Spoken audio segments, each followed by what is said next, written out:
अपने हौसले बुलंद कर मंजिल बहुत करीब है। अपने हौसले बुलंद कर मंजिल बहुत करीब है। बस आगे बढ़ता जा, ये मंजिल ही तेरा नसीब है। बिल्कुल प्यारे दोस्त, अपने हौसलों को बुलंद कर और रीट एग्जाम आपके पास है और नौकरी जल्दी आपको मिलने वाली है।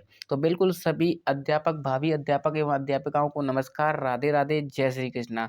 तो जैसा कि आप सभी को पता है कि हम आपको कलाम की बुक बेहतरीन तरीके से सॉल्व करा रहे हैं। सॉल्व क्या करा रहे हैं, आपको ज़्यादा से ज़्यादा क्लास में ही याद करा रहे हैं। तो बिल्कुल इसी सीरीज की एक और वीडियो आपके लिए आ गई है। बिल्कुल आज का टॉपिक रहने वाला है मेरे प्यारे बच्चों, भाषा दक्षता एवं कौशलों का विकास। क्या मेरे प्यारे बच्चों, भाषा दक्षता एवं कौशलों का विकास जो इम्पोर्टेंट टॉपिक है प्यारे बच्चों, इसमें से बहुत सारे क्वेश्चन ऐसे पूछे जाते हैं जो आपने कभी देखे नहीं होंगे, लेकिन क्वेश्चन पूछे जाते हैं। कोई भी टीचर उनको पढ़ाता नहीं है, लेकिन आप इस वीडियो को देख लेते हो प्यारे बच्चों, तो आपका एक भी क्वेश्चन गलत होने वाला नहीं है। आपने कुछ भी नहीं पढ़ा शिक्षण विधियों के लिए, प्लीज़ प्लीज़ मेरे पास आइए, आपको 15 में से 15 नंबर लाने की गारंटी मैं लेता हूँ। तो बिल्कुल बिना टाइम गवाए शुरू करते हैं जी। आपका फर्स्ट क्वेश्चन आपकी स्क्रीन पर भाषा है, आपको बताना है, ठीक है? आप इन क्वेश्चनों का खुद से आंसर देने की कोशिश करें, जिससे आपको खुद पता चल जाएगा कि कैसे-कैसे क्वेश्चन पूछे जाते हैं। अगर आपका क्वेश्चन गलत भी हो जाता है तो प्यारे बच्चे कोई बात नहीं, आप अपने परिवार से जुड़े हुए हो, तो आपके परिवार में कोई गलती हो जाए तो बिल्कुल माफ़ किया जाएगा। लेकिन जब एग्ज़ाम हॉल में आपसे गलती हो जाएगी तो वहाँ पर माफ़ नहीं किया जाएगा। तो प्यारे बच्चे आंसर देने की कोशिश करना। और जो साथी मेरे साथ पहले से जुड़े हुए हैं उनको पता है, लेकिन जो नए जुड़ रहे हैं उनसे मैं बोलना चाहूँगा, इसकी प्लेलिस्ट मैंने बना दी है। एक फर्स्ट वीडियो से लेकर जो अंत वीडियो तक वो सभी वीडियो देख लीजिए और शिक्षण विधियों का डर खत्म हो जाएगा। बिल्कुल। आपका फर्स्ट क्वेश्चन क्या है? भाषा है। आपके ऑप्शन है अर्जित संपत्ति, उत्तराधिकार से प्राप्त संपत्ति, ईश्वर प्रदत्त संपत्ति या सहजात योग्यता। तो बिल्कुल प्यारे बच्चों इसका राइट आंसर हो जाएगा ऑप्शन ए। भाषा है वो क्या है मेरे प्यारे बच्चे? एक अर्जित संपत्ति है। क्या है? अर्जित संपत्ति है, ठीक है? भाषा के बारे में प्यारे बच्चों जाने तो बिल्कुल इंपॉर्टेंट क्वेश्चन यहाँ से बनते हैं आपके। भाषा वैज्ञानिकों द्वारा निर्देशित भाषा के प्रमुख तत्व क्या-क्या हैं? भाषा एक अर्जित संपत्ति है। बिल्कुल आपसे क्वेश्चन यहीं से पूछा गया था, ठीक है? कलर चेंज कर लेता हूँ आपके लिए, बिल्कुल कलर चेंज कर लेते हैं। आपके लिए सब कुछ करेंगे। भाषा प्रतीकात्मक है। क्या है मेरे प्यारे बच्चों? भाषा प्रतीकात्मक है, ठीक है? भाषा सभ्यता की चितेरी है। किसकी चितेरी है? सभ्यता की चितेरी है। भाषा एक व्यवहारिक कुशलता है। कैसी कुशलता है? व्यवहारिक कुशलता है, ठीक है? तो सभी लाइनें आपको बिल्कुल याद होनी चाहिए और ये पीडीएफ आपको मेरे टेलीग्राम चैनल पर मिलने वाला है। बिल्कुल डिस्क्रिप्शन बॉक्स में मैंने लिंक दे रखा है, आप वहाँ से जाके ज्वाइन कर सकते हैं। तो बिल्कुल ये पीडीएफ आपको टेंशन लेने की ज़रूरत नहीं है, पूरा मैटर आपको दूँगा, ठीक है? बिल्कुल। भाषा अनुकरणशील है। क्या प्यारे बच्चों? भाषा अनुकरणशील है। भाषा परिवर्तनशील है, इसमें परिवर्तन भी किए जाते हैं, ठीक है? बिल्कुल। आई होप आप सभी को ये सभी चैप्टर हैं वो याद हो गए होंगे। बिल्कुल प्यारे बच्चों आगे बढ़ते हैं। अगला क्वेश्चन आपकी स्क्रीन पर, बताइए क्या होगा इसका राइट आंसर? भाषा शिक्षण में बहुमुखी प्रयास का अभिप्राय है। बिल्कुल प्यारे बच्चों, आपके ऑप्शन हैं आगमन विधि का प्रयोग, तकनीक का प्रयोग, सभी विषयों के शिक्षण में भाषा पर बल या अनेक अध्यापकों द्वारा भाषा का शिक्षण। तो बिल्कुल प्यारे बच्चों इसका राइट आंसर हो जाएगा सभी विषयों के शिक्षण में भाषा पर बल। भाषा शिक्षण में जो बहुमुखी प्रयास है दोस्तों, उसका उद्देश्य क्या है? सभी विषयों के शिक्षण में भाषा पर बल। बिल्कुल इसका राइट आंसर ऑप्शन सी हो जाएगा। जो भी ऑप्शन सी बता रहा हूं उनका राइट आंसर हो जाएगा। बिल्कुल प्यारे बच्चों इसके बारे में थोड़ी सी जानकारी आपको होनी चाहिए जो आपके एग्जाम ओरिएंटेड इम्पोर्टेंट होने वाली है, ठीक है? जो बहुमुखी प्रयास है मेरे प्यारे बच्चों, भाषा के नियमों, प्रयोगों तथा व्यय संबंध स्थापन के लिए अनेक प्रकार से है दिशाओं से प्रयास होने चाहिए। बिल्कुल सही बात है। शिक्षक इस पुष्टि से अनेक अभ्यासों की रचना कर सकता है। यदि वह एक शब्द का अर्थ बताता है तो वह उस शब्द का प्रयोग, उस शब्द की रचना, शब्द का ठीक उच्चारण, बर्तनी आदि भी बता सकता है। इस प्रकार वाक्य रचना में वासन, उच्चारण, शब्दक्रम, व्याकरण के नियम, प्रयोग एवं विविध उदाहरण द्वारा शिक्षक अपेक्षित योग्यताओं को सुदृढ़ कर सकता है। वाचन के साथ लेखन द्वारा भी अपेक्षित योग्यता अधिक पक्की हो जाती है। बिल्कुल प्यारे दोस्त, बहुमुखी प्रयास में कक्षा शिक्षण के अतिरिक्त अन्य आयोजन भी शामिल होते हैं। अनेक सह शैक्षिक आयोजन इसमें सहायक होते हैं। फिर भाषा सीखना केवल भाषा के शिक्षक का ही दायित्व है। बिल्कुल नहीं है, दायित्व नहीं है बिल्कुल, बल्कि विद्यालय के अन्य शिक्षकों का भी दायित्व है। अन्य विषय यदि शुद्ध भाषा में पढ़ाया जाता है तो बालक का शब्द भंडार, भावा अभिव्यक्ति योग्यता की भाषा पर अधिकार होता है। बिल्कुल प्यारे बच्चों, आपको बस इतना याद रखना है कि विभिन्न भाषाओं को बिल्कुल बहुभाषी तरीके से समझाना क्या कहलाता है, बहुमुखी प्रयास कहलाता है। सभी विषयों के शिक्षण में भाषा पर बल देना क्या कहलाता है, बहुमुखी प्रयास कहलाता है। ठीक है, इंपॉर्टेंट रहने वाला इतना ही याद रखना है आपको। ठीक है, अगला क्वेश्चन प्यारे बच्चों, विद्यार्थियों में भाषा के प्रति रुचि के विषय विकास में किस प्रणाली की भूमिका सबसे अधिक है? भाषण की, साक्षात्कार की, अवलोकन की या प्रश्नोत्तर की? तो बिल्कुल प्यारे बच्चों, इसका राइट आंसर हो जाएगा अवलोकन की। किसकी प्यारे बच्चों? अवलोकन की सबसे अधिक भूमिका होती है। ठीक है, बिल्कुल। अगला क्वेश्चन मेरे प्यारे बच्चों जी, भाषा शिक्षक का विशेष अनिवार्य गुण है विषय का विस्तृत ज्ञान, बाल मनोविज्ञान का ज्ञान, शिक्षण विधियों का ज्ञान या फिर शुद्ध उच्चारण? तो बिल्कुल प्यारे बच्चों, इसका राइट आंसर हो जाएगा बाल मनोविज्ञान का ज्ञान। किसका ज्ञान? बाल मनोविज्ञान का ज्ञान। इसके बारे में थोड़ी सी जानकारी आपको होनी चाहिए प्यारे बच्चों। भाषा शिक्षक के विशेष अनिवार्य गुणों में आपका विस्तृत ज्ञान आता है, एक कुशल अभिव्यक्ति आती है। ठीक है, दो चीजें होनी चाहिए, उसके अंदर ज्ञान होना चाहिए और अभिव्यक्त करने का तरीका होना चाहिए। ठीक है, तो विस्तृत ज्ञान में प्यारे बच्चों मातृभाषा के प्रति रुचि होनी चाहिए, लगन होनी चाहिए और भाषा के तत्वों का ज्ञान होना चाहिए। ठीक है, तो तीनों इंपॉर्टेंट चीजें रहने वाली हैं, आप याद कर लेना।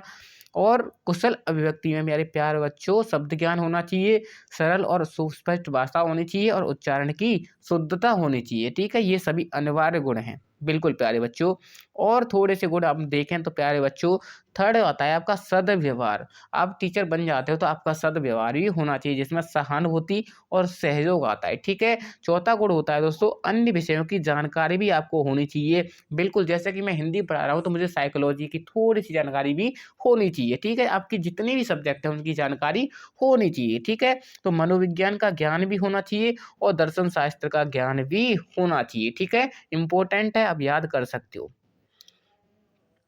एक अच्छे शिक्षक के गुण और विशेषताओं के बारे में बात करें प्यारे बच्चों, तो व्यक्तिगत गुण की बात करें तो स्वयं का व्यक्तित्व, धैर्यवान एवं सहिष्णु, अपने विषय में रुचि, आत्मविश्वास एवं स्पष्टवादिता, सकारात्मक दृष्टिकोण, ये सभी गुण व्यक्तिगत रूप से होने चाहिए। ठीक है, बिल्कुल। और जो पेशागत गुण है मेरे प्यारे बच्चों, अपने विषय का ज्ञान होना चाहिए, ज्ञान संचय की इच्छा और बाल मनोविज्ञान का ज्ञान होना चाहिए, व्यवहारिक दृष्टिकोण होना चाहिए, विभिन्न शिक्षण विधियों का ज्ञान होना चाहिए, नवीन मूल्यांकन प्रणाली का ज्ञान होना चाहिए, पाठ्यक्रम सहगामी क्रियाओं का ज्ञान होना चाहिए, अन्य विषयों का ज्ञान, वैज्ञानिक अनुसंधान में रुचि होनी चाहिए। ठीक है, बिल्कुल। सामाजिक गुण की बात करें दोस्तों टीचर के अंदर, तो उसके अंदर नेतृत्व की क्षमता होनी चाहिए, निष्पक्ष दृष्टिकोण होना चाहिए, सामाजिक भावना होनी चाहिए और नवीन संस्कृति का ज्ञान होना चाहिए। बिल्कुल प्यारे बच्चों, इनको याद कर लेना, एक ही क्वेश्चन आपका गलत नहीं होना चाहिए। एक शिक्षक की स्कूल में विभिन्न भूमिकाएं, बिल्कुल, शिक्षक के रूप में, दार्शनिक के रूप में, अनुसंधानकर्ता के रूप में, नेता के रूप में, प्रबंधक या मार्गदर्शक के रूप में होती है। ठीक है, बिल्कुल आपसे पूछा जा सकता है कि एक शिक्षक की स्कूल में भूमिका किस प्रकार से होती है। ठीक है, आगे बढ़ते हैं। बिल्कुल, अगला क्वेश्चन आपकी स्क्रीन पर प्यारे बच्चों जी, भाषा में बिंब के प्रकार हैं 2, 1, 7 या 4? बिल्कुल प्यारे बच्चों, इसका राइट आंसर तो ऑप्शन डी हो जाएगा। लेकिन प्यारे बच्चों, जब हम किसी साहित्यिक बुक के उठा के देखें तो भाषा के बिंब प्यारे बच्चों 3 होते हैं। यहाँ पर बोर्ड ने भी इसमें बोनस दिया था, लेकिन आपने कई किताबों में पढ़ा होगा 4 होते हैं भाषा बिंब, लेकिन इसमें 3 बिंब दे रखे हैं। कौन कौन से दे रखे हैं मेरे प्यारे बच्चों? बिंब के भेद या प्रकार, इंद्रिय बिंब, काल्पनिक बिंब या प्रेरक अनुभूति के आधार पर बिंब। ठीक है, तो इंद्रिय बिंब में दोस्तों चाक्षुष बिंब आता है और श्रव्य नादानुमित बिंब आता है। ठीक है, और काल्पनिक बिंब में प्यारे बच्चों स्मृति बिंब आता है और कल्पित बिंब आता है, ठीक है। और प्रेरक अनुभूति के आधार पर सरल बिंब आता है और मिश्रित बिंब आता है, ठीक है। तो आपको ऐसे याद रख लेना है, बिल्कुल। आगे बढ़ते हैं प्यारे बच्चों। जैसे कि स्पर्श बिंब होता है वो और ज्ञातव्य बिंब होता है या आस्वाद्य बिंब होता है, तात्कालिक बिंब होता है, संकुल बिंब होता है, भावातीत बिंब होता है या विकीर्ण बिंब होता है। मुझे नहीं लगता कि इस क्वेश्चन का राइट आंसर इसमें बोनस देने की जरूरत थी, क्योंकि भाषा के तो 4 ही बिंब होते हैं, लेकिन इन्होंने पता नहीं क्या-क्या लिख रखा है। फिर भी एक बार मैं इसे कन्फर्म करके आपको बता ज़रूर दूँगा, ठीक है। अगला क्वेश्चन प्यारे बच्चों जी। बालक परिवार में रहकर कैसी भाषा सीख जाता है? बिल्कुल, सांकेतिक भाषा, लिखित भाषा, बोलचाल की भाषा या इनमें से कोई नहीं। तो प्यारे बच्चों, आप सभी को पता होगा, जब आप एक परिवार में रह रहे हो, तो आपको कौन-सी भाषा आ जाती है? बिल्कुल, बोलचाल की भाषा आ जाती है। बिल्कुल प्यारे बच्चों, इसका राइट आंसर ऑप्शन सी हो जाएगा। जी। बिल्कुल, अगला क्वेश्चन आपकी स्क्रीन पे प्यारे बच्चों, भाषा की दृष्टि से रचना के कितने रूप होते हैं? 2, 3, 4 या 5? तो प्यारे बच्चों, इसका राइट आंसर हो जाएगा 2। भाषा की दृष्टि से रचना के कितने रूप होते हैं प्यारे बच्चों? 2 रूप होते हैं, ठीक है। इसकी व्याख्या अभी देखेंगे। रचना शिक्षण के मुख्य रूप होते हैं। अगला क्वेश्चन क्या है? रचना शिक्षण के मुख्य रूप होते हैं 5, 3, 2 या फिर 7? तो बिल्कुल प्यारे बच्चों, इसका राइट आंसर हो जाएगा 2। ये क्वेश्चन दोस्तों 2 बार पूछा जा चुका है और अलग-अलग तरीके से पूछा गया है, तो आप देख लेना, इम्पोर्टेंट क्वेश्चन रहने वाला है, आपके एग्जाम में क्या पता आ जाए, ठीक है। रीट L2 2017 में पूछा गया था, रीट L2 2015 में पूछा गया था, रिपीट हुआ है क्वेश्चन, तो आपके भी क्वेश्चन ऐसे रिपीट होते हैं, इसी वजह से मैं आपको ये क्वेश्चन करा रहा हूँ, ठीक है। तो बिल्कुल, अब बात कर लेते हैं इसकी व्याख्या के बारे में। तो रचना शिक्षण का अर्थ होता है प्यारे बच्चों, भाव एवं विचारों को शुद्ध, स्पष्ट, सुसंबद्ध एवं रूप से समलंकृत भाषा से इस प्रकार अभिव्यक्त करना कि और उसमें मौलिकता एवं नवीनता का आभास हो। अर्थात बिल्कुल, देखते रुको 1 मिनट। अर्थात जब बालक लिखना सीखता है तो वह अपने भावों और विचारों को सार्थक एवं प्रभावी ढंग से मौखिक रूप से प्रकट करने के लिए साथ साथ लिखित रूप में भी प्रकट करने लगता है, ठीक है। बिल्कुल, रचना शिक्षण की परिभाषा की बात करें प्यारे बच्चों, तो दिनेश चंद्र भारद्वाज द्वारा जब भाव व भाषा को सुंदर ढंग से क्रमबद्ध रूप से सजाया संवारा जाता है तो उसे रचना कहा जाता है, ठीक है। इंपॉर्टेंट है, याद रख सकते हैं। किसके अनुसार है प्यारे बच्चों? दिनेश चंद्र भारद्वाज जी के अनुसार है, ठीक है। रचना शिक्षण के रूप प्यारे बच्चों, रचनाओं का वर्गीकरण साहित्यिक विधाओं के आधार पर कई प्रकार के होता है, जैसे गद्य रचना, काव्य रचना, कहानी रचना, नाटक रचना इत्यादि। मतलब भाषा की दृष्टि से रचना शिक्षण के 2 रूप ही होते हैं। कितने रूप होते हैं? 2 रूप होते हैं। कौन कौन से होते हैं प्यारे बच्चों? एक तो होता है आपका मौखिक रचना, एक होता है आपका लिखित रचना। तो इम्पोर्टेंट रहते हैं, इम्पोर्टेंट है, आप याद कर सकते हो, ठीक है। बिल्कुल, मौखिक रचना की बात करें मेरे प्यारे बच्चों, तो मौखिक रचना जब भावों और विचारों को अपनी कलात्मक अभिव्यक्ति मौखिक रूप से की जाती है, तब उसे मौखिक रचना कहते हैं। बिल्कुल प्यारे बच्चों, लिखित रचना कैसे कहते हैं? जब भावों और विचारों की कलात्मक अभिव्यक्ति लिखित रूप में की जाती है, तब उसे लिखित रचना कहते हैं, ठीक है। इंपॉर्टेंट रहने वाला है, आप याद कर सकते हो। अगला है पठन शिक्षण की दृष्टि से गद्य पाठों के प्रकार हैं 2, 3, 4 या फिर 5? तो बिल्कुल प्यारे बच्चों, इसका राइट आंसर हो जाएगा ऑप्शन ए। कितने भाग हैं मेरे प्यारे बच्चों? बिल्कुल, इसका राइट आंसर 2 हो जाएगा, ठीक है। बिल्कुल, आगे बढ़ते हैं प्यारे बच्चों। इससे पहले इसकी व्याख्या देख लेते हैं थोड़ी-सी। गद्य विद्या में 2 प्रकार के पाठों का समावेश होता है, गहन और सूक्ष्म और पूरक एवं द्रुत पाठ, ठीक है। तो इम्पोर्टेंट रहना है, आपसे पूछा जा सकता है गहन एवं द्रुत पाठ किसके भाग हैं मेरे प्यारे बच्चों? तो गद्य विद्या के भाग हैं, ठीक है। बिल्कुल, आगे बढ़ते हैं। वैचारिक सामग्री है संरचना, मूल विषय वस्तु, शब्दावली या फिर व्याकरणिक? तो बिल्कुल प्यारे बच्चों, इसका राइट आंसर ऑप्शन भी हो जाएगा। वैचारिक सामग्री मूल विषय वस्तु होती है। क्या होती है मेरे प्यारे बच्चों? तो मूल विषय होता है वही वैचारिक सामग्री, यानी विचार करने वाली सामग्री होती है, ठीक है। इसके बारे में थोड़ी सी जानकारी आपको होनी चाहिए। वैचारिक सामग्री में मूल विषय वस्तु एवं प्रत्ययों, मानवीय मूल्यों, जीवन के अनुभवों एवं अन्य भाव एवं विचार संबंधी प्रत्यय पर विचार किया जाता है और उनका वर्गीकरण अपरिचित पाठों की मात्रा, जटिलता, सूक्ष्मता इत्यादि के आधार पर किया जाता है। विषय सामग्री की प्रकृति के आधार पर कुछ वर्गीकरण किया गया है, तो आप देख सकते हैं बिल्कुल 3 आधार पर बाँटा गया है, वैचारिक सामग्री, भाषिक सामग्री और साहित्यिक सामग्री। ठीक है, तो तीनों इम्पोर्टेंट आपको याद रख लेना, एक दूसरे से जुड़े हुए हैं। ठीक है, बिल्कुल आगे बढ़ते हैं जी। वैचारिक सामग्री के बारे में बात करें तो मूल विषय वस्तु होती है, इसके अंदर संप्रत्य होते हैं और अन्य महत्वपूर्ण संदर्भ होते हैं। ठीक है, तो बिल्कुल संप्रत्यों के बारे में बात करें तो विचार संबंधी प्रत्यय होते हैं, जीवन के अनुभव होते हैं और अन्य भाव होते हैं। शैक्षिक संदर्भों से संबंधित जो पाठ्य सामग्री होती है मेरे प्यारे बच्चों, तो इसका राइट आंसर हो जाएगा बिल्कुल बिल्कुल आपने समझ लिया कि इसका वैचारिक सामग्री इसके अंतर्गत आती है। ठीक है, बिल्कुल। वैचारिक सामग्री के बारे में बात करें मेरे प्यारे बच्चों, तो निम्नलिखित बातों का ध्यान रखा जाता है, जैसे कि ज्ञात से अज्ञात की ओर, स्थूल से सूक्ष्म की ओर, सरल से जटिल की ओर, निरीक्षण से तर्क की ओर, यथार्थ से आदर्श की ओर, शिक्षार्थियों की मानसिक परिपक्वता की ओर, शिक्षार्थियों की रुचि की परिवर्तनशीलता की ओर। तो बिल्कुल प्यारे बच्चों इसका आप समझ गए होंगे बिल्कुल अच्छे से, आई होप आप इसको अच्छे से समझ गए होंगे। अगला है मेरा बिल्कुल अगला क्वेश्चन आपकी स्क्रीन पर प्यारे बच्चों, बताइए इसका राइट आंसर क्या होगा। भाषिक सामग्री है, आपके ऑप्शन है मूल विषय वस्तु, प्रत्ययों के शब्दावली या मूल विषय वस्तु एवं प्रत्ययों से संबंधित। तो बिल्कुल प्यारे बच्चों बताइए इसका राइट आंसर क्या होगा जी। तो जो भी ऑप्शन से बता रहे हैं उनका राइट आंसर हो जाएगा दोस्तों, भाषिक सामग्री शब्दावली का एक रूप है। ठीक है, क्या है, शब्दावली है। ठीक है, भाषिक सामग्री इसका मतलब होता है शब्दावली। ठीक है, भाषिक सामग्री में शब्दावली संरचना, व्याकरणिक अवयवों एवं शैली पर विचार किया जाता है। इसके वर्गीकरण में भी ज्ञात से अज्ञात, सरल से कठिन की ओर, स्थूल से सूक्ष्म की ओर, शिक्षार्थियों की रुचि व मानसिक परिपक्वता इत्यादि का आधार लिया जाता है।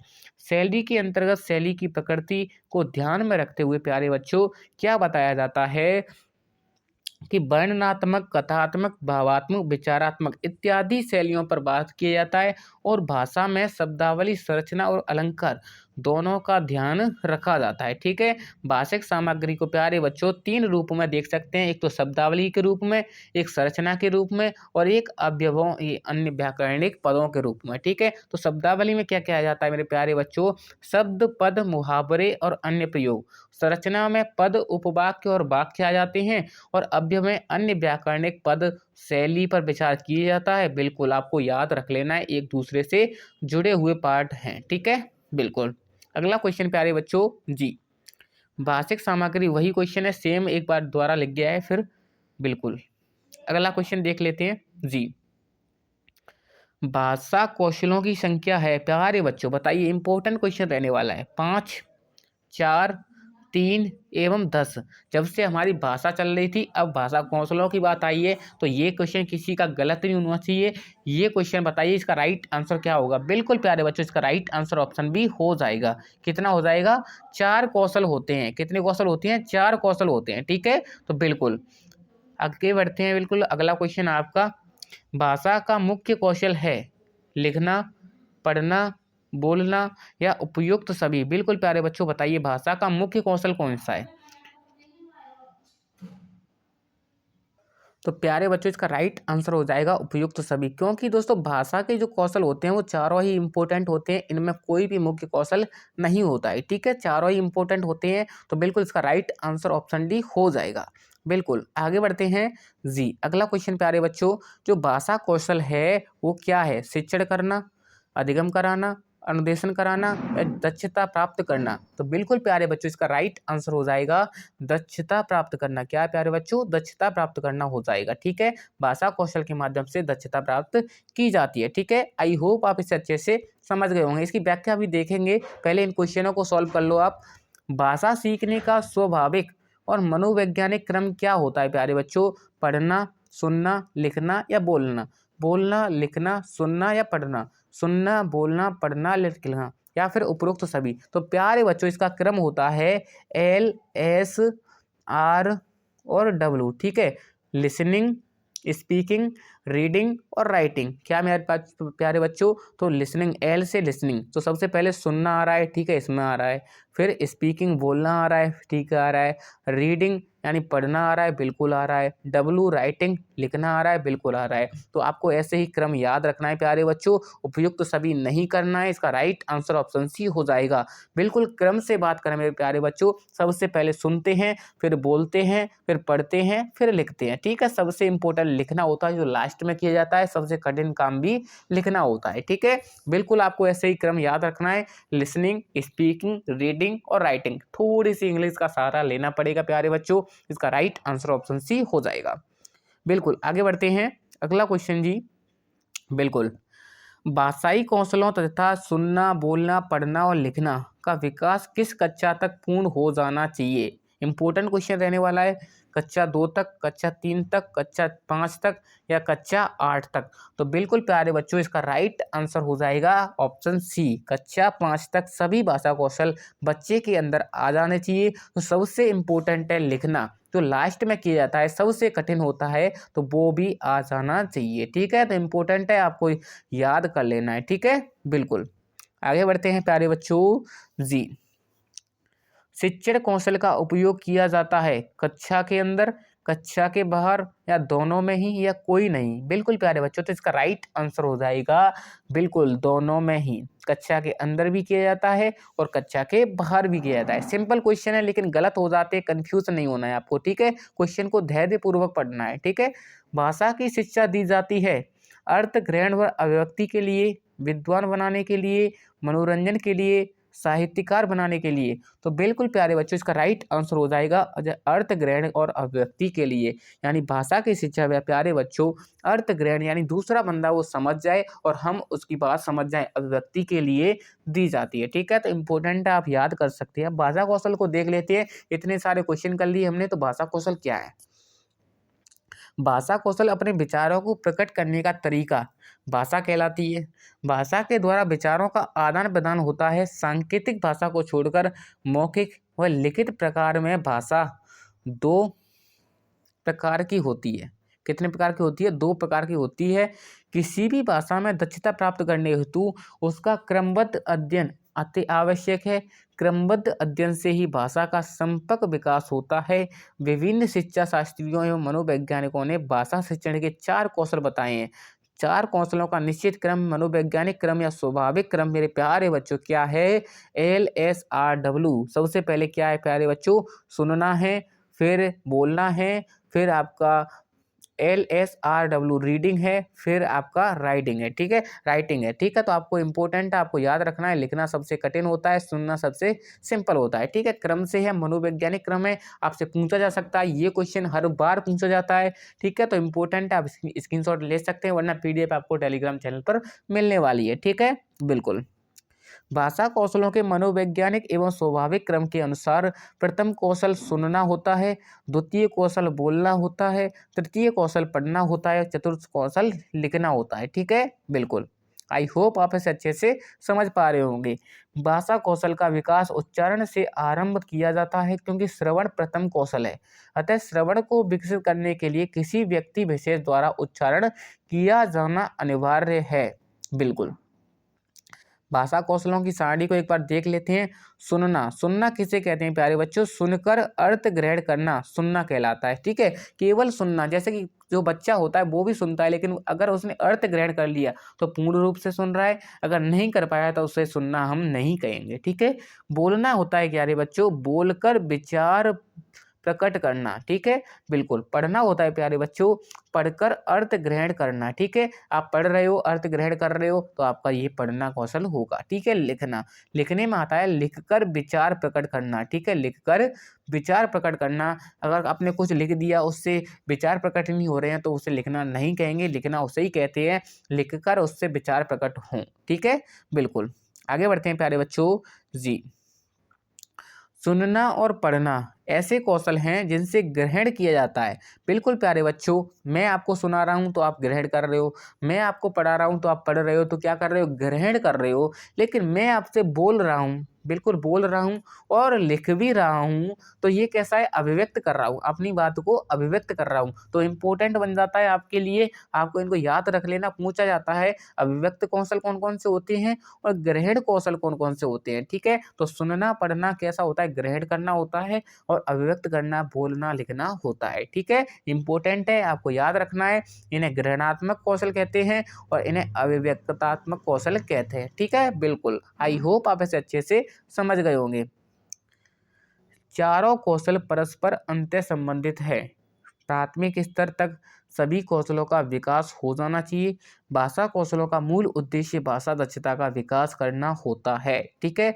शिक्षण कौशलों का उपयोग कक्षा के अंदर व कक्षा के बाहर दोनों स्थानों पर होता है, ठीक है? इंपॉर्टेंट रहने वाला है, आप याद कर सकते हो। अगला क्वेश्चन मेरे प्यारे बच्चों जी, नाटक का संबंध किस ज्ञानेंद्रिय से होता है? मुंह से होता है, कान से होता है, कान व आंख से होता है या आंख से होता है? तो बिल्कुल प्यारे बच्चों, इसका राइट आंसर हो जाएगा कान से आंख की ओर। इसका जो आंसर है वो भी नहीं मिटा पाया है, तो बिल्कुल इसका राइट आंसर ऑप्शन सी हो जाएगा। हम नाटक को कान से सुनते हैं और आंखों से देखते हैं, ठीक है? तो बिना देखे, अगर आंखों से नहीं दिख रहा है तो उसे हम नाटक नहीं बोल सकते, और कानों से नहीं सुनाई दे रहा है तो उसे हम नाटक नहीं कह सकते, ठीक है? बिल्कुल।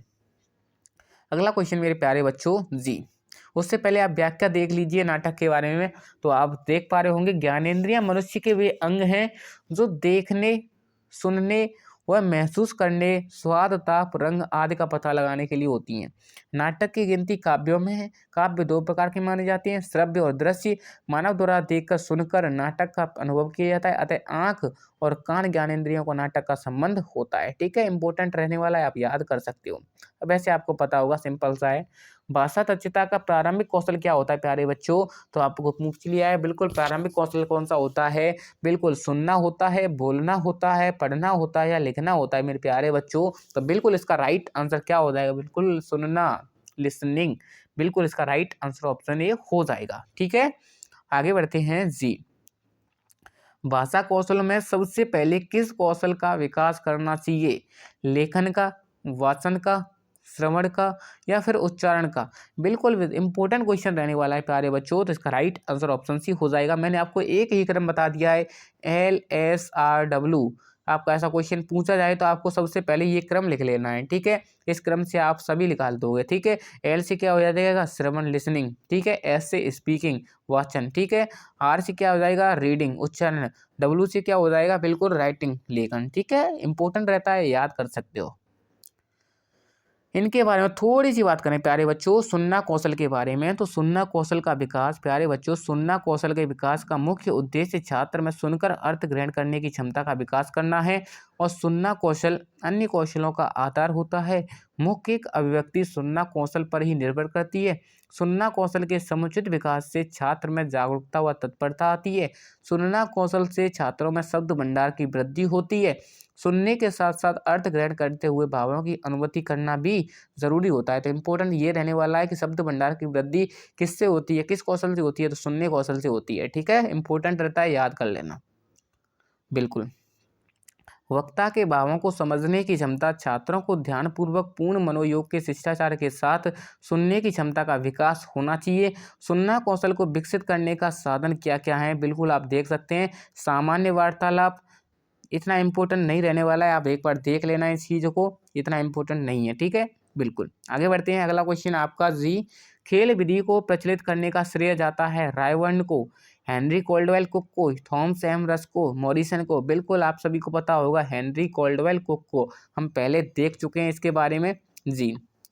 अगला क्वेश्चन प्यारे बच्चों जी, श्रवण कौशल को विकसित करने के लिए उपयुक्त प्रणाली है? व्याख्या प्रणाली, तुलना प्रणाली, गीत प्रणाली, खेल प्रणाली? स्टार लगा लो, इंपॉर्टेंट क्वेश्चन रहने वाला है, ठीक है? बिल्कुल, तो इसका राइट आंसर हो जाएगा प्यारे बच्चों, खेल प्रणाली। श्रवण कौशल को विकसित करने के लिए सबसे इम्पोर्टेंट क्या हो जाएगा प्यारे बच्चों? खेल प्रणाली हो जाएगी। कैसे हो जाएगी, अब इसके बारे में जान लो, ठीक है? बिल्कुल। खेल विधि के जन्मदाता कौन है प्यारे बच्चों? फ्रॉबेल, आपको पता ही है, ठीक है? खेल विधि का नाम देने वाले हेनरी कॉल्डवेल कुक हैं, ठीक है? कुक ने अपनी पुस्तक प्ले वे में अंग्रेजी शिक्षण हेतु प्ले वे शब्द का पहली बार प्रयोग किया, हम पहले देख चुके हैं, ठीक है? बिल्कुल, आगे बढ़ते हैं। जहाँ तक आपको मैंने बता दिया, मछली का जो जल से संबंध है, वही संबंध बच्चे के खेल के विधि के साथ है। यह बच्चों की स्वमेव अनिवार्य क्रिया है। ये किसके लिए कहा जाता है? खेल विधि के लिए कहा जाता है। खेल विधि का सिद्धांत, क्रियाशीलता का सिद्धांत, स्वगति का सिद्धांत, स्वतंत्रता का सिद्धांत, मानसिक विकास का सिद्धांत इम्पोर्टेंट रहने वाला है, लेकिन हम देख चुके हैं प्यारे बच्चों। तो देखो लास्ट में क्या लिखा है? खेल विधि के गुणों में जी आप देख पा रहे होंगे, मनोवैज्ञानिक विधि है, बाल केंद्रित विधि है, रुचिकर विधि है, मंद बुद्धि व कमजोर बालकों के लिए उपयोगी है, प्रारंभिक स्तर पर अत्यंत अंक गणित हेतु सर्वाधिक उपयोगी, श्रवण कौशल हेतु उपयोगी। किसके लिए? श्रवण कौशल हेतु उपयोगी है। तो स्टार लगा लो प्यारे बच्चों। बिल्कुल सभी गलत करके आएंगे, लेकिन आप यहाँ से पढ़ के जाओगे तो प्यारे बच्चों ये क्वेश्चन आपका गलत नहीं होगा। ठीक है, बिल्कुल। अगला क्वेश्चन प्यारे बच्चों जी बताइए क्या होगा इसका राइट आंसर? मौखिक अभिव्यक्ति कौशल का विकास करने का सशक्त माध्यम है। विद्यालय पत्रिका, नाटक, वाद विवाद या फिर क्विज कार्यक्रम। तो प्यारे बच्चों इसका राइट आंसर हो जाएगा वाद विवाद। क्या प्यारे बच्चों? वाद विवाद हो जाएगा। ठीक है, बिल्कुल। वाद विवाद किसे कहते हैं प्यारे बच्चों?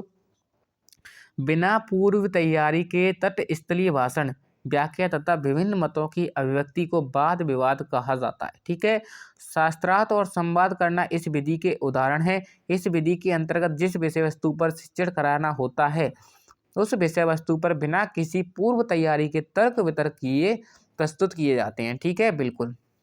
इस विधि का लाभ छात्रों में भाव प्रकट करने की शक्ति को बढ़ाती है। ठीक है, इंपॉर्टेंट रहने वाला, याद कर सकती हो। छोटे बालकों की कल्पना शक्ति विकसित करने का माध्यम क्या कहलाता है? महापुरुषों की जीवनी, रसानुभूति कविताओं से किया जाता है, या पौराणिक गाथाओं से किया जाता है, या परियों की कहानियों से किया जाता है? तो बिल्कुल प्यारे बच्चों इसका राइट आंसर हो जाएगा परियों की कहानियों द्वारा किया जाता है। बच्चे क्या जाने महापुरुष की कहानियों को, पौराणिक गाथाओं को, रसानुभूति कविताओं को, लेकिन उनको परियों की कहानी सुना दो तो इम्पोर्टेंट बड़े ध्यान से सुनेंगे। बिल्कुल, छोटे बालकों की कल्पना शक्ति को विकसित करने का जो सही माध्यम है वो क्या हो जाएगा? परियों की कहानी सुनानी। ठीक है, बिल्कुल। क्योंकि महापुरुषों की जीवनियाँ प्रेरणा हेतु सुनाई जाती हैं। रसानुभूति कविताएं रस की अनुभूति के लिए होती हैं। जो पौराणिक कथाएं हैं ऐतिहासिक की जानकारी के लिए होती हैं। और परियों की कहानी प्यारे बच्चों कल्पना शक्ति का विकास करती है। ठीक है, तो इम्पोर्टेंट रहने वाला है, चारों चीज़ें आपको याद रख लेनी है। ठीक है, बिल्कुल। आगे बढ़ते हैं प्यारे बच्चों जी। किसका संबंध बोलने के कौशल के विकास से नहीं है? शुद्धोच्चारण, सेस्वर वाचन, कविता पाठ या फिर प्रतिलिपि? तो प्यारे बच्चों इसका राइट आंसर हो जाएगा ऑप्शन डी, प्रतिलिपि से नहीं है। उच्चारण से भी होता है, कविता पाठ से भी होता है, सेस्वर वाचन से भी होता है, लेकिन प्रतिलिपि से नहीं होता। ठीक है, बिल्कुल। अगला क्वेश्चन है प्यारे बच्चों जी। उच्चारण कौशल की परीक्षा किससे ली जा सकती है? लिखित परीक्षा से, मौखिक परीक्षा से, निबंधात्मक परीक्षा से या वस्तुनिष्ठ परीक्षा से? तो बिल्कुल प्यारे बच्चों इसका राइट आंसर हो जाएगा मौखिक परीक्षा से। उच्चारण कौशल की तो मौखिक परीक्षा से लेंगे। बिल्कुल सिंपल सा क्वेश्चन है। अगला क्वेश्चन प्यारे बच्चों जी। मौखिक अभिव्यक्ति का आवश्यक गुण है गतिशीलता, ग्राह्यता, प्रभावोत्पादकता, उच्चारण की शुद्धता। तो बिल्कुल प्यारे बच्चों इसका राइट आंसर हो जाएगा उच्चारण की शुद्धता। क्या हो जाएगा प्यारे बच्चों? उच्चारण की शुद्धता हो जाएगा। ठीक है, अगला क्वेश्चन प्यारे बच्चों इंपॉर्टेंट रहने वाला है। उच्चारण सुधारने का कार्य किन कक्षाओं में करना चाहिए? ठीक है, प्रारंभिक कक्षाओं में, माध्यमिक कक्षाओं में, उच्च माध्यमिक कक्षाओं में या उच्च कक्षाओं में? बिल्कुल प्यारे बच्चों आप भावी अध्यापक हो तो इसका राइट आंसर आप ही बताओ। बिल्कुल कमेंट करके आपको बताना है। ठीक है, और बिल्कुल थोड़ी सी मेहनत आपको लगती है तो सब्सक्राइब करके शेयर जरूर कर देना है। ठीक है, आज का टॉपिक यहीं पर समाप्त करते हैं, फिर नेक्स्ट यहीं से शुरुआत कंटिन्यू करेंगे आपके लिए। बिल्कुल।